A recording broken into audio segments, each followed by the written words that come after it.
একটা ফোন গেল। হ্যালো বন্ধুরা, এইচডি লাইফে তোমাদের সবাইকে স্বাগত জানিয়ে শুরু করছি আরও একটা নতুন ব্লগ। কেমন আছো তোমরা সবাই? আশা করি ভালো আছো, আমিও ভালো আছি। তো তোমরা দেখতেই পাচ্ছ আমি আর ছেলে রাস্তায় দাঁড়িয়ে আছি।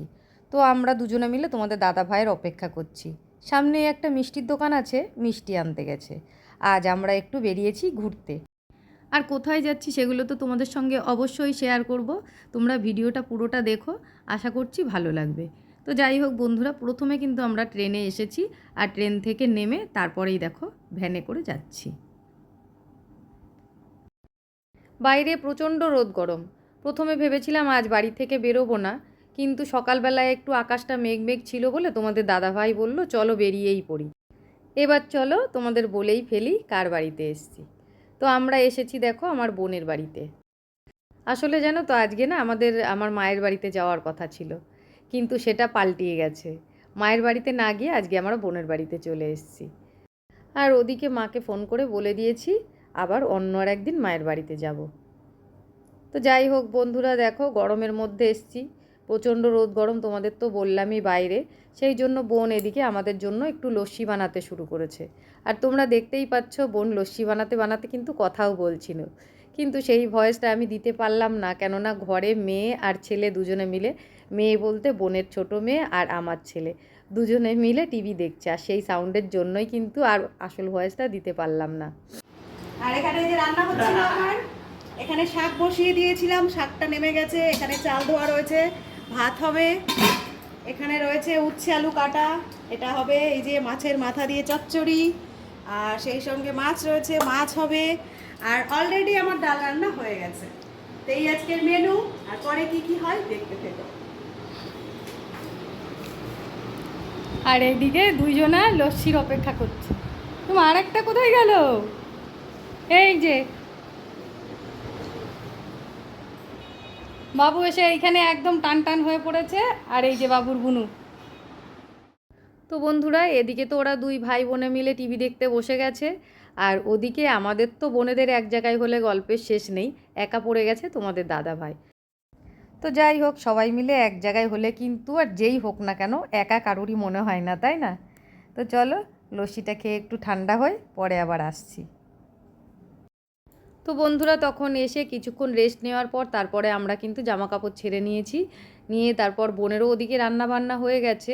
বোন স্নান করে চলে এসেছে খেতে দিতে। আর কি কি রান্না হয়েছে তোমাদের তো তখনই বোন বলে দিয়েছে, তবু আমি বলি। লাল শাক হয়েছে, আর আম দিয়ে ডাল হয়েছে, উচ্ছে চচ্চড়ি হয়েছে মাছের মাথা দিয়ে, আর শোল মাছের ঝোল রান্না হয়েছে। আর ওদিকে ছেলে মেয়েদের তো আগেই খাওয়া দাওয়া হয়ে গেছে। আর আমার ছেলে আর আমার বোনের ছোট মেয়েটা জানো তো, ওদের দুজনারই খাওয়া দাওয়া পছন্দ প্রায় সব কিছুই বলতে গেলে একই রকম। ওরা এমনি ঘি আলু সেদ্ধ দিয়ে বেশি ভালোবাসে খেতে, আবার যদি মাছের ঝোল হয় তাহলে শুধু মাছের ঝোল দিয়ে খাবে, আর নয়তো শুধু মাংস দিয়ে খাবে। ওরা কিন্তু সবজি খুব একটা খেতে চায় না। তো যাই হোক বন্ধুরা, ওদের আগে খাইয়ে দিয়ে তারপর আমরা খেতে বসেছি। আর দেখো সবার খাবার বেড়ে দেওয়া হয়ে গেছে।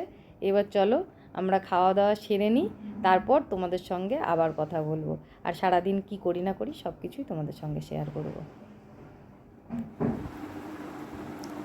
তো বন্ধুরা দেখো, সেই দুপুরের পর তোমাদের সঙ্গে আবার কথা বলতে চলে এলাম। এখন রাত 9:30 সময়। আসলে বোনের বাড়িতে গেছিলাম, তোমরা তো সব দেখলে, তোমাদের সঙ্গে সব কিছুই শেয়ার করলাম।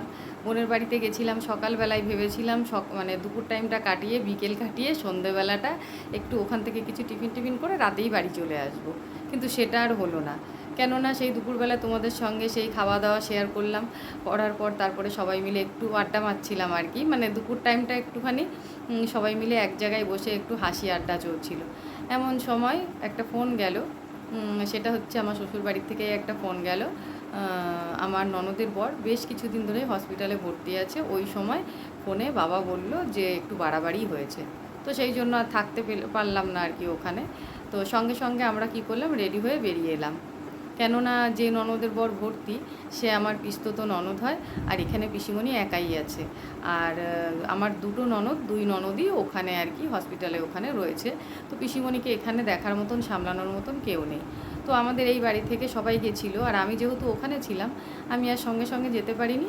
তবে চাকদা থেকে এসেই বাড়িতে এসে একটু গায়ে জল ঢেলে নিয়েছি, কেননা প্রচণ্ড গরম। জল ঢেলে নিয়ে তারপর আবার পিসিমণির বাড়িতে গিয়েছিলাম, তো ওখানে কিছুটা সময় কাটিয়ে আসলাম। আর আসার সময় একটুখানি তাও ভালো আছে এই খবরটা শুনে তারপর আসলাম, আর এসে এই তোমাদের সঙ্গে কথা বলছি। তো বলো বন্ধুরা, কারোর বিপদ শুনে কোথাও গিয়ে কি আর থাকা যায় না, সেখানে মন খুলে আনন্দ করা যায় বলো? পারলাম না থাকতে, তাই চলে এলাম। আর বোনকে বলে এলাম অন্য আবার আর একদিন যাবো। তো চলো বন্ধুরা, আজকের ভিডিওটা এই পর্যন্তই। তোমাদের কেমন লাগলো অবশ্যই কিন্তু কমেন্ট করে জানিও। আর যদি ভালো লেগে থাকে তাহলে একটা লাইক কমেন্ট শেয়ার করে দিও। চ্যানেলে যদি নতুন হয়ে থাকো চ্যানেলটাকে সাবস্ক্রাইব করে আমার পাশে থেকো। দেখা হবে আবার পরের ভিডিওতে। ততক্ষণের জন্য তোমরা খুব ভালো থেকো, সুস্থ থেকো। আজকের মতন এই পর্যন্তই। টাটা বন্ধুরা।